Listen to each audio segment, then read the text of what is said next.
بسم اللہ الرحمن الرحیم۔ السلام علیکم ناظرین و سامعین کرام۔ آج 1443 ہجری کے ماہ رمضان شریف کی 17 تاریخ ہے، اور 17 رمضان شریف کو ہی پہلا غزوہ جسے غزوہ بدر کہا جاتا ہے وہ رونما ہوا، اور اصحاب بدر کو اللہ اور اس کے رسول کے نزدیک بہت عزت والا مقام حاصل ہے، جنہوں نے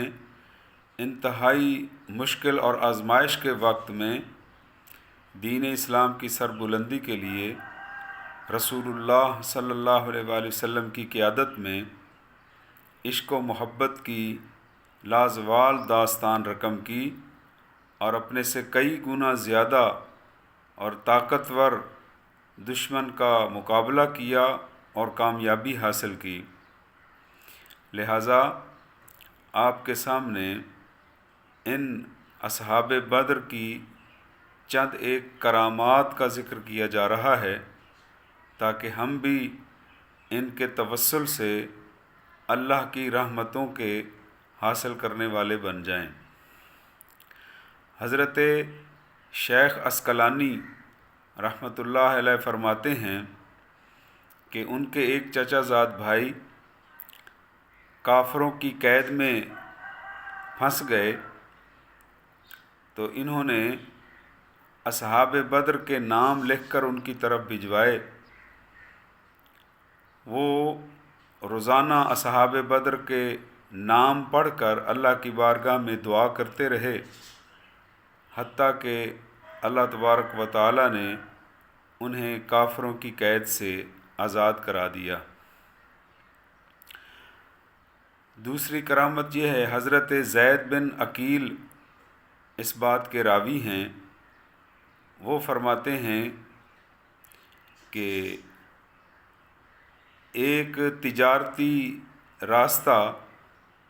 درندوں اور چوروں نے بند کر رکھا تھا، جو بھی اس راستے سے آتا یا اسے درندے پھاڑ جاتے، چیر پھاڑ کر کھا جاتے، یا اگر درندوں سے بچتا تو ڈاکو سے لوٹ لیتے۔ تو ایک تاجر اسی راستے سے صحیح سلامت اپنی منزل مقصود اور منڈی تک پہنچا۔ اس سے جب پوچھا گیا کہ اس راستے سے تو کوئی زندہ سلامت نہیں آتا، آپ کیسے پہنچے؟ تو اس تاجر نے بتایا کہ مجھے کیا گھبرانے کی ضرورت تھی، میں اصحاب بدر کا نام پڑھ پڑھ کر اللہ کی بارگاہ میں دعا کرتا رہا، جو درندہ بھی یا جو چور بھی میرے سامنے آتا اس پر ہیبت اور رعب اور خوف طاری ہو جاتا، اور وہ میرا راستہ چھوڑ دیتا، حتیٰ کہ اللہ پاک نے مجھے اصحاب بدر کے نام کی برکتوں سے یہاں پر صحیح سلامت پہنچا دیا ہے۔ تیسری کرامت اصحاب بدر کی یہ بیان کی جاتی ہے کہ ایک خوش قسمت حج کے ارادے سے اپنے گھر سے نکلے، تو گھر سے روانہ ہوتے وقت انہوں نے اصحاب بدر کے اسماء گرامی نام مبارک لکھ کر اپنے مکان میں کسی جگہ محفوظ کر دیے۔ جب وہ صحیح سلامت حج کر کے واپس پہنچے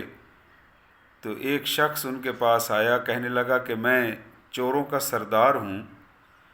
میں کئی دفعہ آپ کے گھر میں چوری کی نیت سے اپنے کارندوں کے ساتھ آیا، لیکن مجھ پر ایسا رعب طاری ہوا کہ میں خوف اور ڈر کی وجہ سے اپنے ساتھیوں کے ساتھ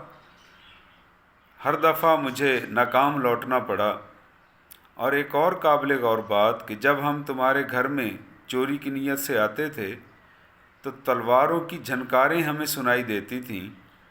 اور لوگوں کے بولنے کی آواز بھی آتی تھی۔ تو انہوں نے پھر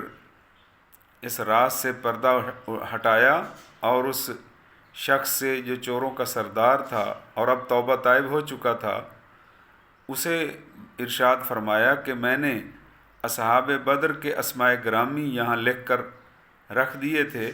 اللہ تعالیٰ نے ان کی برکت سے میرے گھر کو چوروں اور ڈاکوؤں سے محفوظ رکھا اور ہر قسم کے نقصان سے میرے گھر کو بچائے رکھا۔ چوتھی کرامت یہ بیان کی جاتی ہے کہ چند لوگ بحری سفر کے دوران کشتی میں سفر کر رہے تھے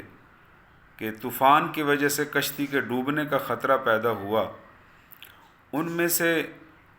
کوئی خوش قسمت ایسا تھا جسے اصحاب بدر کے نام یاد تھے۔ انہوں نے اصحاب بدر کا نام لے کر، شہدائے بدر کا خاص طور پر نام لے کر اللہ کی بارگاہ میں دعا کی،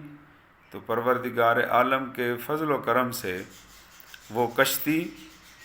ڈوبنے سے بچ گئی اور صحیح سلامت کنارے تک پہنچ گئی۔ بعد میں انہوں نے اس چیز کو محسوس کیا کہ کوئی غیبی انسان خوش قسمت، خوبصورت شکل و شباہت والے وہ آئے ہیں اور انہوں نے کشتی کو دھکیل کر طوفان سے نکال دیا، اور اس طرح اللہ تعالیٰ نے انہیں بچا لیا۔ تو ناظرین و سامعین کرام، یہ چند ایک کرامات آپ کے سامنے اس لیے بیان کی گئی ہیں کہ مؤثر حقیقی تو اللہ کی ذات ہے،